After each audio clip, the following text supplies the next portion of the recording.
Si Jonel Hernando ay si Samuel, ang pinakamaramdamin sa grupo.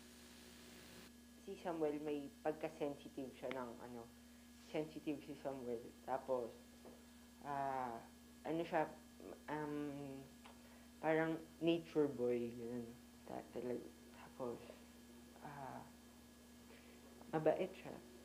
Role ko dito, yun, isa nga ako sa mga estudyante ni Amain, yun, si Jun Urbano. Tatlo kami magbabarkada dito, si, ano, si Jobert, si Oman, at saka ako, si Samuel. Ngayon, leader namin dito si Jobert.